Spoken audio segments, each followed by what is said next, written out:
Hello friends, রিজিতার দিনলিপিতে সকলকে স্বাগত জানিয়ে আজকের ব্লগ শুরু করলাম। তো দেখতেই পাচ্ছ সকাল থেকে আমাদের যা যা বাড়ির কাজ থেকে সবাইকেই তো তাই করতে হয়। তা আজকে আমি দেখলে তো দুটো নিরামিষ রান্না করলাম, একটা ছানার কোপ্তা আর একটা একটু হালকা করে পোলাও। বাড়িতে একটু আমার গুরুদেবের পুজো করে নিয়েছি সকালে। তা এখন ফ্রুট জুস খেয়ে আমরা বেরোবো কৈবল্যধাম যাদবপুরের শ্রী শ্রী রাম ঠাকুর আশ্রম। গরমে যতই কাজ করো না কেন মাঝে মাঝে কিন্তু এরকম একটু জুস বা বেশি করে জল, আর পারলে যাদের গ্লুকোজ খাওয়া নিষেধ না তারা অবশ্যই একটু গ্লুকোজ খেতে পারো। অবশ্যই গ্লুকন ডিটা এই গরমকালে বাড়িতে রেখে দিতে পারো। এরকম ফ্রুট জুসের সাথেও কিন্তু তোমরা গ্লুকন ডি মিশিয়ে নিতে পারো। এটা খেলে শরীর অর্ধেক জানা হয়ে যায়।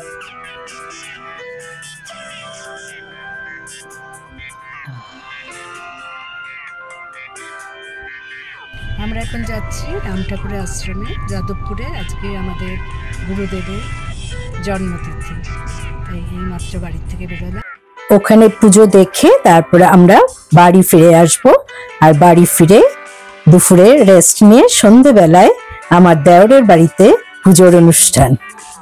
আমরা রাম ঠাকুরের আশ্রমে পৌঁছে গেছি এবং এখন পুজো হচ্ছে বাইরে, কিন্তু ঠাকুরকে ভোগ নিবেদন করার জন্য দরজা কিছুক্ষণ বন্ধ রাখা হয়। তা সকাল 10টার থেকে মোটামুটি এই পুজো শুরু হয়ে যায় এবং নানান রকম নাম কীর্তনের মধ্যে দিয়ে পুজো শেষ হয়। তা দেখতে পাচ্ছ কত ভিড়, দূরে দূরে লোকে লোকারণ্য এবং বিশাল একটা লাইন। এখানে বিভিন্ন রকম প্রসাদও বিতরণ করা হয়। তাছাড়া অনেকগুলো কাউন্টার আছে, একসাথে অনেক লোক বসে খেতে পারে এরকম ব্যবস্থা আছে, কুপন সিস্টেম। তারপরে এদের সমস্ত গেস্ট হাউস আছে, দাতব্য চিকিৎসালয় আছে এবং ওদের নিজস্ব গ্রন্থাগারও আছে। 1860 সালে 2রা ফেব্রুয়ারি বাংলাদেশের ফরিদপুর জেলায় ঝিঙ্গাবানি গ্রামে পিতা রাধা মাধব চক্রবর্তী ও মাতা কমলা দেবীর সন্তান রূপে সাধক শ্রী শ্রী রাম ঠাকুর জন্মগ্রহণ করেন এবং মাত্র 12 বছর বয়সে অর্থাৎ 1872 সালে ঠাকুর গৃহত্যাগ করেন। পরবর্তীকালে ভক্তদের সহযোগিতায় 1930 সালে বাংলাদেশের ফরিদপুর জেলায় প্রথম কৈবল্যধাম গড়ে ওঠে। আর এই দ্বিতীয়টি হচ্ছে যাদবপুরের কৈবল্যধাম। এটি 1942 সালে তৈরি করা হয়। কৈবল্য কথার অর্থ হলো কেবল মানসিক বিশুদ্ধতা। তো আশা করি আর 3 মিনিটের মধ্যে বাড়ি পৌঁছে যাব। আজ সকালে মর্নিং ওয়াকে যাইনি, কারণ বাড়িতে আজকে আমারও অনেক কাজ ছিল। আমিও ঠাকুর পুজো করলাম, করে একটু দেওর ননদের বাড়িতে পাঠাবোর জন্য একটু ফ্রাইড রাইস করলাম, কোপ্তা কারি করলাম।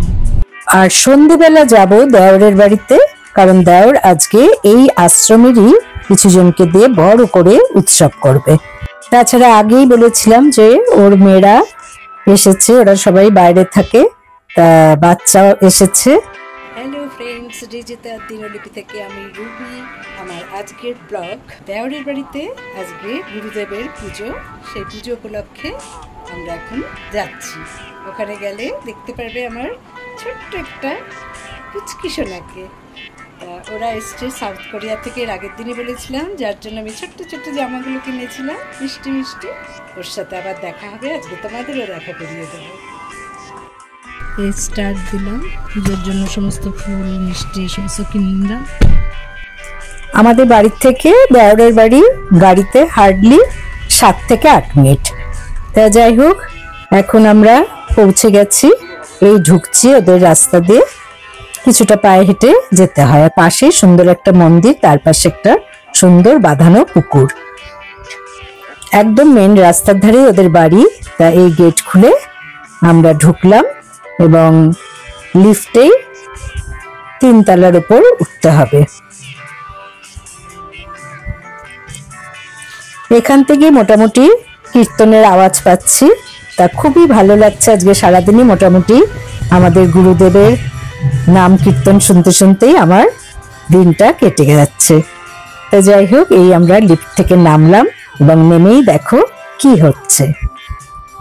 এখানে প্রায় 7-8 জনের একটা গ্রুপ এসেছে, আর এই দেখো আমার পুচকুসোনা। তা আমরা একটু দুজনে পুচকুসোনাকে নিয়ে আদর করছি। খুব লক্ষ্মী মেয়ে, সত্যি ওর কোনো কান্নাকাটি নেই, যে বাড়িতে ভিড় হইচই, ও কিন্তু সুন্দর এনজয় করছে সবকিছু। এই হলো আমার ছোট্ট পুচকুর মা, মানে আমার দেওরের বড় মেয়ে। ওই সাউথ কোরিয়া থেকে এসেছে, ওর হাজবেন্ড আর ওর দেওর বসে আছে এখানে। আমার দেওরের ছোট মেয়ে, ও থাকে ব্যাঙ্গালোর, আগে ছিল তাইওয়ান। অনেকদিন পর পর ওদের সাথে দেখা হয়, কি যে ভালো লাগে। সেই ছোটবেলা ওদের 4 বোন আর আমার ননদের ছেলে, 4-5 ভাই বোন মিলে খুব আনন্দ মজা করতেই যে আমার ননদ। আবার আমি চলে আসলাম পুচকুসোনার কাছে, ওর নাম জিয়া। বাড়িতে সবাই আমরা ওকে জিয়া বলে আদর করি। এই আমার ছোট যা আমাকে চন্দন পরিয়ে দিচ্ছে।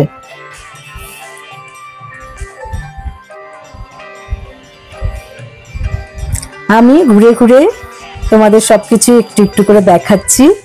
আর এদিকে কীর্তন খুব সুন্দর জমে উঠেছে, আমাদের সবারই ভীষণ ভালো লাগে।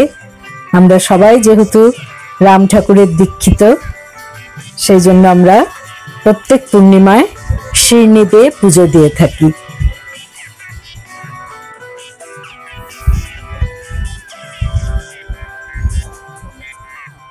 বাঘাযতীনেও একটা আমাদের গুরুদেবের কৈবল্য ধাম আছে। এই কৈবল্য কথার অর্থ আগে বলেছি, এখনো বলছি, কেবল মানসিক বিশুদ্ধতা। কৈবল্য হলো অষ্টাঙ্গ যোগীর চূড়ান্ত লক্ষ্য। এর অর্থ হলো এককৃতিত্ব, নিয়মানুবর্তিতা, তপস্যা, আধ্যাত্মিক পাঠের অধ্যয়ন, সর্বোপরি গুরু কৃপায় গুরুকে আত্মসমর্পণ। ভক্তিভরে কৈবল্য অর্জন করা সম্ভব। এখানে এসে অনেকটাই মানসিক শান্তিতে মন ভরে গেল। হরি নামের সাথে উলুধ্বনি দিয়ে এই পুজো শেষ হয়। এখন বাড়িতে অনেক অতিথি আসছে একে একে, এবং আমার দেওর এখানে এত সুন্দর পুজোর মাঝখানে আর খাওয়া দাওয়ার, বসে খাওয়ার কোনো ব্যবস্থা করেনি, এটাই ভালো করেছে। প্যাকেট সিস্টেম করেছে, যারাই আসছে তাদেরই শিরনি বাটিতে বাটিতে বেড়ে দেওয়া হচ্ছে, আর সাথে প্রত্যেককে একটা করে প্যাকেট। তা এখানে এখন আরতি হচ্ছে, দেখো।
এখানে দেখতেই পাচ্ছ প্যাকেটগুলো রাখা আছে, ক্যাটারার ঠিক করেছিল, তারাই প্যাকেট দিয়ে গেছে।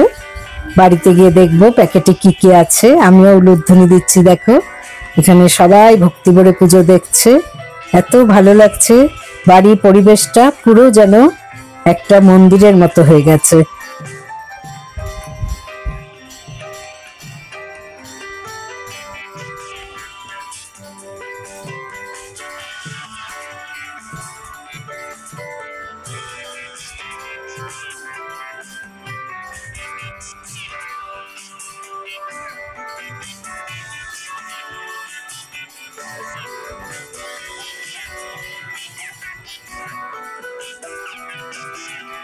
কিভাবে দিনগুলো চলে যায়। ঠিক এইটুকু পুচকুগুলোকে নিয়ে আমরাই কত আদর করতাম, এখন ওরাও আবার এরকম একটা বাচ্চা কোলে নিয়ে আদর করছে।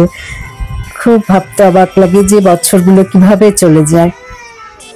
তো দেখো এখন প্রায় কীর্তন শেষের দিকে, সবাইকে শিরনি বিতরণ করা হচ্ছে। যে গ্রুপটা এসেছিল ওরাই সমস্ত শিরনি টিরনি রেডি করে বেড়ে দিয়েছে এবং আমরা হাতে হাতে দিয়ে দিচ্ছি।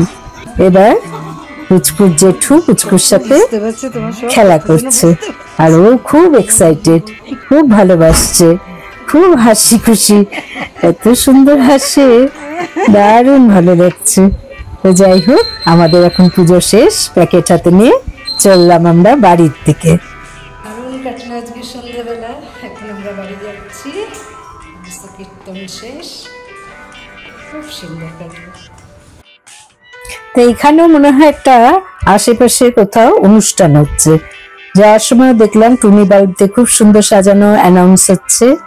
আর এই পুকুরের পাশ দিয়ে যেতে যেতে আরেকটা দৃশ্য দেখলাম, মন্দিরে প্রণাম করলাম আর দেখলাম এই যে এখানে পার্বতী না কি সেজে, বুঝতে পারছি না ঠিক, কিছু একটা অনুষ্ঠান হবে। সুন্দর একটা সন্ধ্যা আমাদের কাটলো, এখন আমরা বাড়ি যাচ্ছি।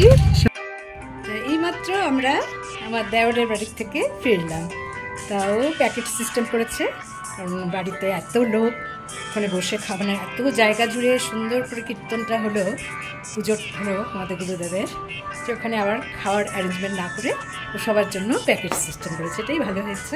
তা দেখি প্যাকেটে কী কী আছে। একটা করে মিনারেলের বটল, সাথে একটা করে ন্যাপকিন, অনেক কিছু প্যাকেট। এখন দেখা যাক প্যাকেটগুলো খুলে খুলে কি কি আছে।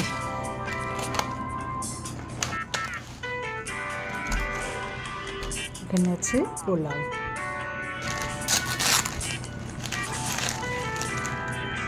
Vegetable chop,